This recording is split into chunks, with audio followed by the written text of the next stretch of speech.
Selamat datang di hari ketujuh dan terakhir dari seri renungan kita. Sebuah perjalanan iman yang luar biasa telah kita lalui bersama. Tugas terakhir dari iman kita, dan mungkin yang terpenting, adalah membagikan terang keselamatan itu kepada orang lain. Mari kita awali dengan doa. Tuhan, jadikan kami saksi-Mu yang berani, yang tidak malu menceritakan kebesaran-Mu. Amin. Dalam Kisah Para Rasul 1 ayat 8, kita menemukan pesan terakhir Yesus sebelum ia naik ke surga. Ia berkata, "Tetapi kamu akan menerima kuasa, kalau Roh Kudus turun ke atas kamu, dan kamu akan menjadi saksiku di Yerusalem dan di seluruh Yudea dan Samaria dan sampai ke ujung bumi." Bayangkan momen itu. Para murid berkumpul, mungkin dengan hati yang bertanya-tanya, apa yang akan terjadi selanjutnya? Dan Yesus memberikan mereka sebuah misi agung, sebuah mandat yang akan mengubah dunia. Ini bukan sekadar perintah biasa. Ini adalah sebuah janji. Kuasa Roh Kudus diberikan bukan untuk kita simpan dan nikmati sendiri, bukan untuk membangun menara gading spiritual kita. Kuasa itu adalah bahan bakar untuk sebuah misi global. Kita dipanggil untuk menjadi saksi, menjadi bukti hidup dari kasih dan pengorbanan Kristus. Dari lingkungan terdekat kita di Yerusalem,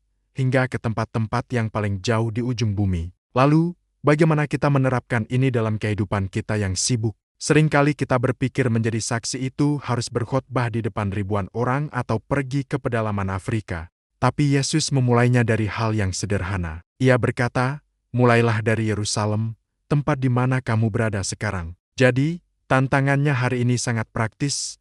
Ceritakan kebaikan Tuhan pada satu orang saja. Mungkin kepada teman kerja saat makan siang, kepada kasir di supermarket, atau bahkan kepada anggota keluarga Anda sendiri. Ceritakan bagaimana Tuhan telah menolong Anda, sekecil apapun itu.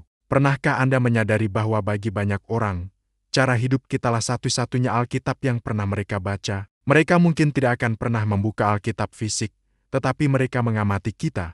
Mereka melihat bagaimana kita merespons tekanan, bagaimana kita memperlakukan orang lain, bagaimana kita menemukan sukacita di tengah kesulitan. Cara hidup kita adalah Injil yang berjalan dan berbicara. Setiap tindakan kebaikan, setiap kata pengampunan, setiap momen kesabaran adalah satu halaman dari Injil yang kita tulis dengan hidup kita. Dunia mengenal Kristus melalui kita. Betapa besar tanggung jawab dan kehormatan itu. Ada sebuah ilustrasi indah tentang ini. Bayangkan sebuah lilin yang menyala sendirian di tengah kegelapan. Cahayanya mungkin kecil, tetapi sangat berharga. Lilin itu kemudian bisa menyalakan ribuan lilin lainnya. Dan yang menakjubkan adalah, saat ia membagikan apinya, cahayanya sendiri tidak akan pernah berkurang. Justru, ruangan itu menjadi semakin terang benderang. Begitulah iman kita. Ketika kita membagikan terang Kristus kepada orang lain, terang di dalam diri kita tidak akan pudar. Sebaliknya, terang kerajaan Allah akan bersinar semakin cemerlang di dunia ini.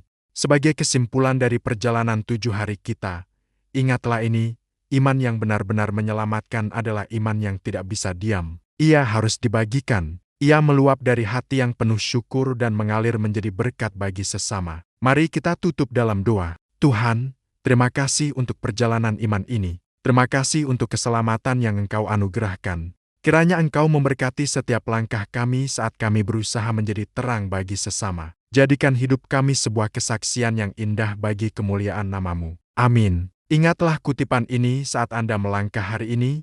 Anda mungkin satu-satunya Alkitab yang akan dibaca oleh orang-orang di sekitar Anda. Terima kasih telah mengikuti seri 7 hari ini.